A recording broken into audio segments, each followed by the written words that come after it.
का काम है। अल्लाहु अल्लाह जय अल्लाहु अल्लाह अल्लाहु अल्लाह अल्लाहु अल्लाह अल्लाहु अल्लाह। শেষ রাতে উঠবেন, তাহাজ্জুদের নামাজ পড়বেন। 2-4 রাকাত তাহাজ্জুদের নামাজ পড়বার পরে রব্বুল আলামিনকে ডাক দিবেন, মাওলা তুমি ছাড়া আর কেউ নাই। ছেলেকে দেখলাম ছেলে আমার সাথে নাফরমানি করে, স্ত্রীকে দেখলাম সে কোনো কথা শোনে না, দুনিয়ার অনেক মানুষকে দেখলাম সকলেই বেঈমানি করে। মাওলা একজন আমার মাওলা আছে, সে বান্দা। যখনই বান্দা ডাক দেয় রব্বুল আলামিন বলে, তৎক্ষণাৎ আল্লাহ বলে লাব্বাইকা আবদি, আমি বান্দা তোমার কাছে হাজির আছি। দর্দ দিল হো যায় মেরে মুস্তাকিল, দর্দ দিল হো দর্দ দিল হো দর্দ দিল, দর্দ দিল হো যায় মেরে মুস্তাকিল, দর্দ দিল হো दर्द दिल हो दर्द दिल।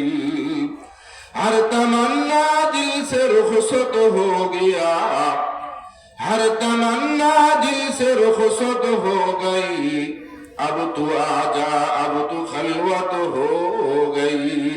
দুনিয়ার যত আশা আকাঙ্ক্ষা ছিল সকল আশা আকাঙ্ক্ষা আমার অন্তর থেকে চলে গেছে মাওলা। শেষ রাতে উঠেছি, সবাই নাক ডেকে ঘুমায়। শেষ রাতে উঠেছি, সবাই ল্যাপ আরো তার শরীরে তুলে দেয়। আমি তোমার জন্য উঠেছি মাওলা, তোমাকে পাইতে চাই। মেহেরবানি করে তুমি আমার সাথে সম্পর্ক করে দাও।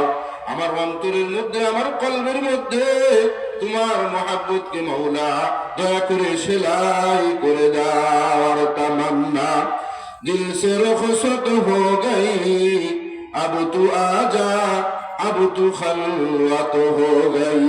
আল্লাহ পাকের মুহাব্বত অন্তরের মধ্যে আনা, এই মুহাব্বত অনুযায়ী এই জায়গার মধ্যে বসা।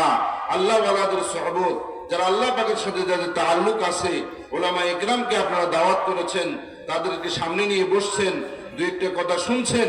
শয়তান চাবে খালি উঠে যাক, শয়তান চাবে আত্মীয় স্বজনে ভরে বাড়ি থাক, গল্প করুক আর খাওয়া দাওয়া করুক, ওয়াজ যেন না শোনে, ওয়াজ যেন না শোনে, খালি শুনবে।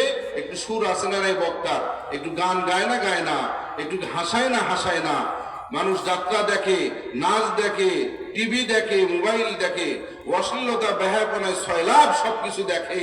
একটু সামান্য কোরআন হাদিসের আলোচনা, একটু সামান্য হুজুররা ওয়াজ করবে, সেইটার মধ্যে আল্লাহ পাকের নির্ভেজাল মুহাব্বত শিক্ষা দেবে। আল্লাহ পাকের মুহাব্বত অন্তরের মধ্যে আসলে আমল করবে, নেক কাজ করবে। এটা যেন বান্দা করতে না পারে, এদের শয়তানের মেহনত হলো এর ধ্বংস করে দাও। একের পরে এক মেহনত চালু হয়, সারা দুনিয়াতে সকল মেহনত হচ্ছে, আল্লাহর সাথে মুহাব্বত ভালোবাসার মেহনত নাই, ঠিক কিনা বলেন? আজকে দুনিয়ার যে সমস্যা, এই সমস্যার সমাধান আমরা এক একজন এক এক পথে খুঁজি। সমস্যা কি? বাংলাদেশ কিভাবে উন্নতি হবে, আমরা কিভাবে উন্নতি করব, উন্নয়নের ঢেউ কিভাবে হবে। একবার এক প্রোগ্রামে ডিসি সাহেব, নবন নিযুক্ত ডিসি সাহেব এক জেলার প্রোগ্রামে আসছেন, তো সেখানে আমাকে কথা বলতে বলছেন যে হুজুর ওলামাদের পক্ষ থেকে আপনি কিছু বলেন। তো আমি বললাম যে আমাদের দেশ উন্নয়নের জোয়ারে ভাসছে। একজন বক্তব্য দিলেন যে দেশ খুব উন্নতির পথে যাচ্ছে। তো আমরা তো দেখলাম যে কিছুদিন আগে কলেজে একজনের নিয়োগ হলো, আগে যদি লাগতো 10 লাখ এখন লাগে 26 লাখ, আগে যদি লাগতো 5 লাখ এখন লাগে 40 লাখ, ঠিক কিনা বলেন? এক থানা থেকে আরেক থানায় ওসি ট্রান্সফার হয়, এক থানা থেকে আরেক থানা, উনি ওসি আছেন, আরেক থানায় যেতে চায়, তার জন্য 25-30 লক্ষ টাকা ঘুষ দিয়ে এক থানা থেকে আরেক থানায় চলে যায়। নাউজুবিল্লাহ বলেন। এক থানা থেকে আরেক থানায় যায় কেন, কি জন্য যায় এতগুলো টাকা দিয়ে বলেন? ওখানে ঘুষ বেশি খাওয়া যায়। নাউজুবিল্লাহ বলবেন না? ওখানে ঘুষ, জোরে বলেন। কষ্ট হচ্ছে আপনাদের? কার কার কষ্ট হচ্ছে হাত তুলেন তো দেখি। কারো কষ্ট হচ্ছে? নারে তাকবীর, নারে তাকবীর। এদেশ পরিবর্তনের শপথ নিয়ে জুলাইয়ের যোদ্ধারা শাহাদত বরণ করেছে, ঠিক কিনা বলেন? আমরা এই দেশকে আর কোন ধরনের কোন শয়তানি দিয়ে দেশে চালাতে দেব না ইনশাআল্লাহ। কোন সুদ ঘুষ রাখবো না এদেশে ইনশাআল্লাহ। কোন দুর্নীতিবাজদের হাতে এদেশকে আমরা দেব না ইনশাআল্লাহ। ঠিক কিনা বলেন? কে কে রাজি? দুই হাত আল্লাহকে দেখায়া নারে তাকবীর, নারে তাকবীর, নারে তাকবীর। মুহতারাম হাজিরিন, জাগ্রত থাকবো তো ইনশাআল্লাহ? কোন দিন জাগ্রত থাকবেন? ভোটের দিনে 500 টাকা খেয়ে ভোট দেবেন না তো? জিলাপি খেয়ে, কারণ 1 কেজি মিষ্টি খেয়ে ভোট দেবেন না তো? সততার পথে, হকের পথে, সত্যের পথে থাকবেন তো ইনশাআল্লাহ? আমরা খারাপ হয়েছি, যার কারণে আমাদের নেতা খারাপ হয়েছে।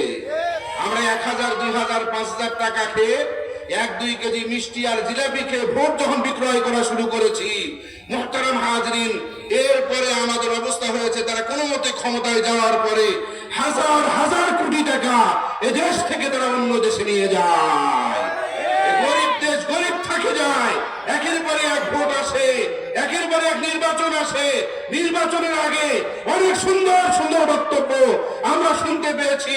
নির্বাচনের পরে এই সমস্ত বড় বড়, আগে ছিল ছোট চোর, এখন হয়েছেন বড় ডাকাত। ঠিক কিনা বলেন? এই সমস্ত ডাকাতদের হাতে আর আমরা ক্ষমতা দেব না। ঠিক কিনা বলেন? মুহতারাম হাজিরের জন্য আমাদেরকে ঘুমাইলে চলবে না, আমাদেরকে জাগ্রত হতে হবে। কিভাবে জাগ্রত হবেন? এক একজন এক এক ফর্মুলা দেবে। যে ফর্মুলার দ্বারা যদি আপনি চলেন তাহলে আপনি শান্তি পাবেন। একটা কাগজকে আর একটা কাগজের সাথে জোড়া লাগানোর জন্য কি লাগে বাবা? গাম লাগে, আটা লাগে।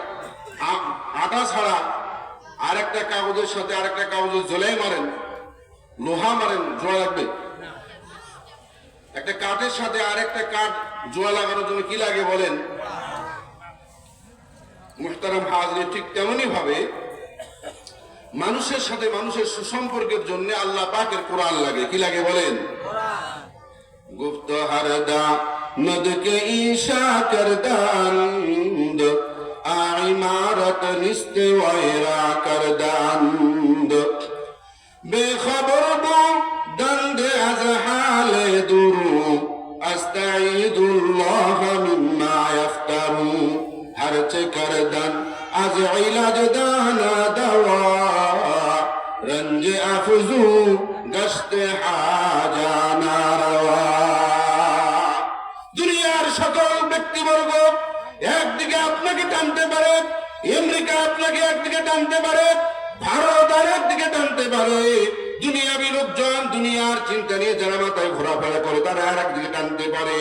কাগজ কাগজের সাথে মিলানোর জন্য যেমন আটা লাগে, কাঠ কাঠের সাথে মিলানোর জন্য যেমন লোহা লাগে, মানুষকে মানুষের অন্তরের সাথে মিলানোর জন্য, মানুষের বাস্তবতা শান্তি আসবার জন্য কি লাগে? আল্লাহ পাকের কোরআন। বলেন কি লাগে? জোরে বলেন কি লাগে? এই কোরআনে মাজিদ ছাড়া, এই কোরআনে মাজিদের সঠিক ব্যাখ্যা হাদিসে রাসূল সাল্লাল্লাহু আলাইহি ওয়াসাল্লাম ছাড়া, এই কোরআনের শাসন ছাড়া, ইসলামের শাসন ছাড়া, হাদিসের শাসন ছাড়া সুনির্ধারিত ভাবে একটা মানুষের সামনে এই দেশ কেন সারা বিশ্বের কোন একটা অঞ্চলের জন্য শান্তির জন্য সম্ভব নয় যতক্ষণ পর্যন্ত কোরআনে মাজিদের শাসন না এসেছে। ঠিক কিনা বলেন? পারবেন তো ইনশাআল্লাহ? এজন্য মুহতারাম হাজরিন, আজকে দুনিয়ার সকল মানুষ এক একজন এক এক দিকে দৌড়ায়, নমিনেশন কেনে 500 কোটি 600 কোটি টাকা দিয়ে। আমার কাছে জানা আছে একটা নমিনেশনের কাগজ কিনে নিয়ে আসে, অমুক আসনে অমুককে দেওয়া হলো, যার কারণে তার নেত্রী নেন 500-600 কোটি টাকা। এরকম ব্যক্তিবর্গ যদি আমাদের এমপি হয়ে যান, এরকম ব্যক্তিবর্গ যদি আমাদের নেতা হন, তাহলে কি উনি বসে থাকবে? খুব ভালো করে চিন্তা করবেন। মুহতারাম হাজরিন, আমি যে হাদিস শরীফ আপনাদের সামনে তিলাওয়াত করেছি, পড়েছি, এই হাদিসের মধ্যে রাসূল আকরাম সাল্লাল্লাহু আলাইহি ওয়াসাল্লাম বলেন, সাবাতুন যিল্লুহুমুল্লাহু ফি যিল্লিহি ইয়াওমা লা যিল্লা ইল্লা যিল্লুহু ইমামুন আদিলুন। 7 শ্রেণীর ব্যক্তিরা আল্লাহ পাকের আরশের নিচে ছায়া দান করা হবে, যেদিন আল্লাহ পাকের আরশের ছায়া ছাড়া কোনো ছায়া থাকবে না। কিয়ামতের দিন যখন কায়েম হবে,